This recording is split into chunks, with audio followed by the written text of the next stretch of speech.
Hey girl, welcome to the Feminine Founder Podcast, where we are all about learning and growing professionally so that we can build a life that we are proud of and really love. My name is Caroline, and I'm a LinkedIn expert obsessed with teaching female entrepreneurs how to start, grow, and scale their personal brand and business on LinkedIn. This podcast is all about sharing our stories and learning from each other on how to navigate our professional journey so that we can live our best lives. So if you are just starting out on your entrepreneurial journey, or you're growing and scaling an epic company, you are in the right place, friends.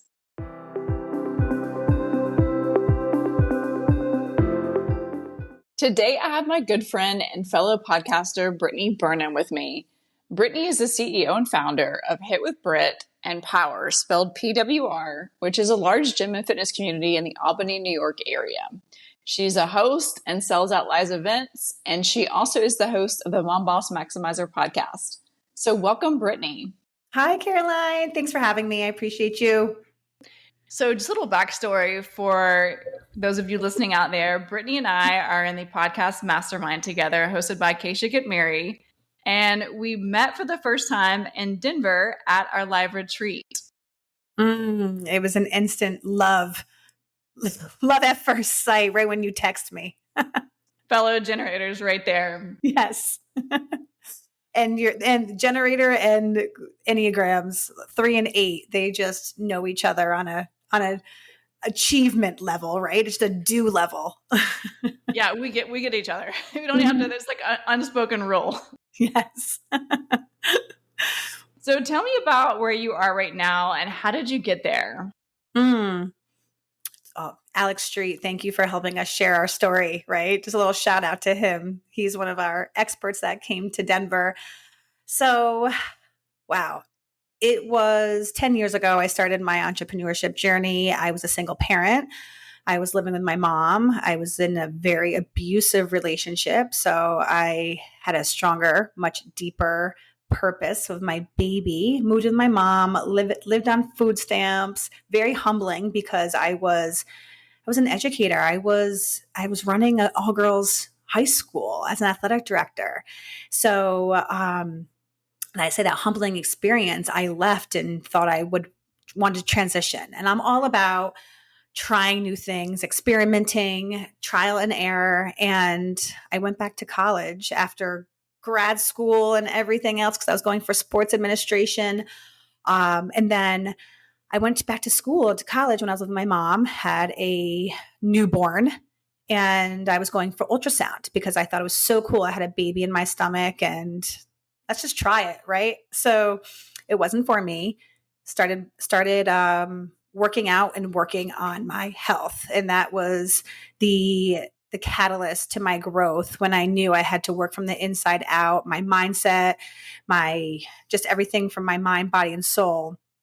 And the transformation happened pretty quickly, where from there I started a fitness empire in my mom's backyard with 8 women, which led to my business, Hit It with Britt. And that I grew that very quickly in a couple months to 100 members, got a location. And then I rebranded just a couple of years ago to Power, Performance Wellness Recovery, built out my dream facility. And from single mom, I became a bonus mom. This is very packed. This is a very packed story. And this is why Alex said you need a lot of books, not just chapters. And so became a bonus mom. Let's see, in 19, had another baby. So I have 4 children. And I have pivoted in the past year to a business and mindset coach and podcaster and host of events. So it has been a lot of shifts, a lot of obstacles that I've turned into opportunity. Yeah. I love that. Thank you for sharing. And I did not know that you were the athletic director of a girls' school before that. So, wow, that is a huge change. Yes, I loved it. And I was living in Philly when I was in grad school and a recruiter.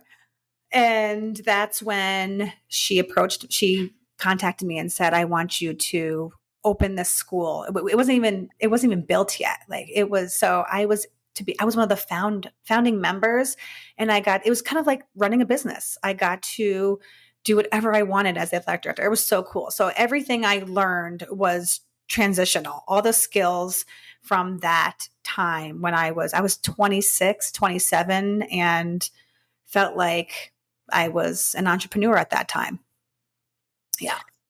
So I want to get into the nitty gritty of that a little bit. So you started Hitt with Britt in your mom's backyard, and you grew it to over 100 members very quickly, and then had to get an actual facility. So Did you have an app?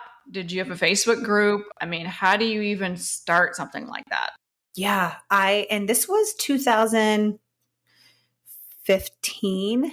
So social media, it was there, but it wasn't what it was like now.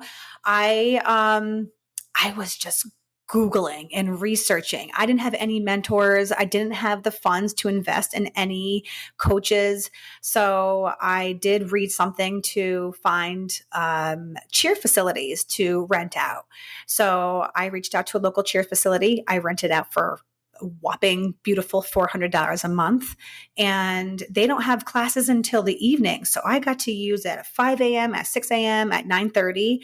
And those were my times. I would coach maybe 6 classes a week to start it off. And I was also bartending and waitressing.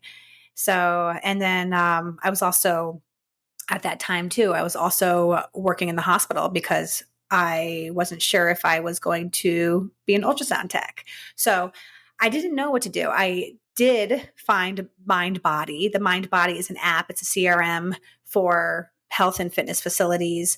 And I did. I think I had to pay, maybe back then it was like $10 or $20 a month. And I had just 10 members, then 20 members. And I just kept really trying to be inspired by other communities and other gyms, and just trying to give and take, but make everything my own. And I knew nothing about branding, but I began to love branding because of how Hit It with Britt, just the catchy slogans and how I created my logo. So I was getting really fired up by branding and messaging, and then creating community. I've always been able to create community. It's one of my strengths. It was very natural to me. So I did create a private Facebook group. I started there. That is brilliant. I mean, that's insane that you went from working 3 to 4 jobs to now building up this massive fitness empire, and now the huge organization and leader that you are now. So if someone is listening to this podcast and wondering where to start, you talked a lot about mindset, and you've had to have a lot of mindset shifts, I'm sure, throughout your journey. What is the first step to take? I truly believe it's all about who you're putting yourselves, like who you're surrounded by. And in the fitness community, it is all mindset. Everything that I was doing, like when I was coaching on the floor, it isn't just about the physical transformation. It is first all about that emotional and mental component. And I'm always the hype girl. I was a 3-sport athlete, so like it just came natural to me to have this positive mindset and to be able to adapt and to shift. And I truly think that entrepreneurship is the hardest journey, and one of the number one skills. I would say, if anyone were to ask me the top skills for entrepreneurs, I would say flexibility and adaptability, because you have to have the mindset to be like, okay, this is just I always say, this is not a stop sign. This is just a speed bump, and slow down. So I would definitely encourage the be able to find the people who are going to be those encouragers, those ones that are going to bring that type of energy to you, because there's a lot of ones that want to bring you down too. Yeah. I love that stop sign speed bump analogy. So why is it important? I mean, a lot of times if you're building something, if you're creating something, it starts slow in the beginning, and then you have to continue working at it before you can scale it or really grow it. What do you do if you are frustrated or you don't know what to do next? I mean, you mentioned more surrounding yourself with other people like you, but how do you have the strength to keep going? For my family, I mean, I know that I want to create a legacy for them. I have to be the best role model for them. And I want to be just very honest, because life only gets harder. I always say to them, like, life gets harder and I need to have you build resilience. And that's the other quality that I would say. I always say resilience and adaptability. And that's just from my experience of a lot of the pain I've experienced from, just being in an abusive relationship to now to even like surviving the pandemic with gyms. Like my gym was closed for 6 months. So we had to pivot, we had to adapt, and I had to build that resiliency. So that is just another, like, how can you do that? And it's just by experience. And that's where I've taken a lot of my pain and turned it into my purpose, and using my message or my mess to be my message. And I'm saying like all these like funny terms, but like that's the mindset that I have to keep saying it to myself. Like I feel like a quote girl right now. When even before all this, when I was in the relationship with my daughter's father, before that, I experienced a huge traumatic event with my family. My father was living a double life, and that right there was the first experience where I didn't know, like, should I stay in grad school? Should I come home and help my family? So those are the moments that I have to look back and be like, okay, if you're handed it, you can handle it. Like God gives me this for a reason. And I need to be that role model. I always go back to I need to be that positive role model for my family. That is so good, because I feel like so many times people just let their excuses or their victim mentality define them, and it holds people back so much. It really does. And it's hard because I give a lot of tough love, but I'm also very clear on that. And I'll say to my daughter who's 10, just like, you know why I'm saying this to you, why I'm hard on you. Like, I think just the other day, I'm like, do I give you do I balance and blend an equal amount of tough love and like that other type of really like lovey love? And, like, I just want to make sure that sometimes I'm not too hard, but I also have that soft side, or that vulnerable side where, you and I have talked about that as an Enneagram 3. Everything is like achievement and success and being tough and wearing a mask and not being transparent. And I've had to learn a lot, and I've had to uncover a lot through Enneagram, through human design, on awareness and identity, so I can be a better parent, be a better wife, be best for myself first. And then, because there's a lot of people relying on me. A lot. So as a CEO and leader of the Momboss Maximizer community and podcast host, I mean, how do you discern where to be transparent and who to be transparent with? Yeah, that's such a great question, because what's happened in the past 18 months for me, I've had to be very transparent in this transition, in this identity shift, because it's still a struggle for me. It's and it's uncomfortable and it's challenging, because I'm known in my local community as Hit It with Britt still. Like my business became my identity. And there was tons of guilt that came with wanting to branch out and to be able to impact more and give more to women, because so much happened in the past 5 years that I didn't want to just help transform women in their health and wellness journey. I was a single mom. I became a bonus mom. I am obsessed with growth and personal development and identity and mindset, that I now wanted, I realized there's something unaligned here. There's something that, like, there's a void, and I'm not sure what this void is, but that guilt of transitioning, of outside these walls here in this gym, was very hard for me to build this new community. So when I started Momboss Maximizer in September, I knew I just wanted to connect with more women because I needed it. I wanted to receive just as much as giving. And that was something that I was struggling with when I was constantly working in my business at the gym, that I wasn't receiving as much. And then when I stopped coaching, I felt like I wasn't giving enough. I wasn't contributing. So starting this new community and building a new community is kind of like starting over. But I've seen so much value because this is a really hard journey of entrepreneurship and motherhood. And it's very aligned. Yeah. Why is it important to prioritize health and wellness? I truly, and I'm talking from my own experience and my own opinion because of how I transformed. That's when you start to focus on your health, everything, mind, body, and soul, and those become aligned, then other things start to fall into place. It's like the pieces of the puzzle. So there's been a lot of trauma that I've dealt with, even just in the past year, from my Achilles and from being in a custody battle with my bonus children. And I wasn't in a good space mentally, but I wasn't working on it as much as I should. So then it was affecting my business.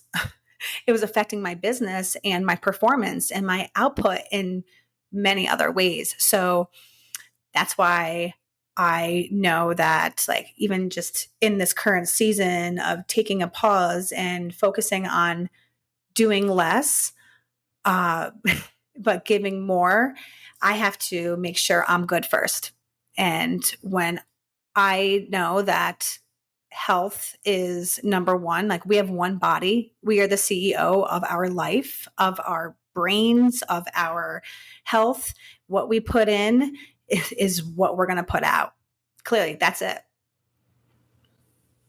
So what's lighting up right now with some of the clients you're currently working with? What's lighting up, you said? With the clients that you're working with, what is lighting you up? Like helping them from a mindset standpoint, or is it the gym? You've got so many different things going on. So what has been something that's really got you on fire right now?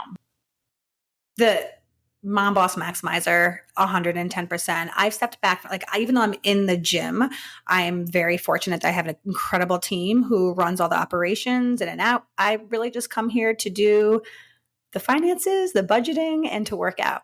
But what's lighting me up is working with moms, mothers, and entrepreneurs who are struggling with their direction, like navigating their business, whether it be starting even just of like learning what their mission is and what their vision is, what their mission is, and their core values, and learning more about themselves. So what my framework is we first go into their identity, and we use the Enneagram. I'm starting to incorporate some human design, since now I am mind blown by human design. We use the Clifton Strength Finder, and Clifton Strength Finder is how I actually got the maximizer term, because it's my number one strength, which means finding potential in other people and transforming other people, which my human design gift is transformation. So it's just so, like, what I get so obsessed and fired up that, like, I know this deep down inside of me, how it's changed me and how I've been able to build a business with not having an experience or help or support. I didn't take out any loans. I didn't have any coaches, but now it's so much fun to be able to now connect with coaches and gain that mentorship, and to be able to just gain more insights on how to navigate this life, because it's a roller coaster of emotions. It's so emotional. I had one person say to me to stop, it was years ago, to stop running my business on emotions. And it was a man, and that's okay. But it was one of those things, like, it is emotional. It's our baby. Our business is I feel like I have a fifth child, because it is so important. We pour everything into it. So I know with women who are struggling as parents and time and their health, I can give to them what what they need, because I just want to meet them where they're at. And it's different for every single woman. I love that. So as we wrap up, how can our listeners find you? They can find me on Instagram. I have a few handles, Brittany.Burnham. My podcast, Momboss Maximizer Podcast, that's the handle. And we're on Spotify, iTunes, on YouTube. I put up my episodes on YouTube as well. And then I have an event every single year called Guts, Girls Using Their Strengths. And it's all about empowerment and celebrating. And it was incredible this past year. It was sold out. So we do it in March for Women's History Month. And we brought women from more of like the East Coast. So I will be announcing that in the fall when the date comes out for March. Thanks, Brittany. Thank you so much, Caroline. Appreciate you.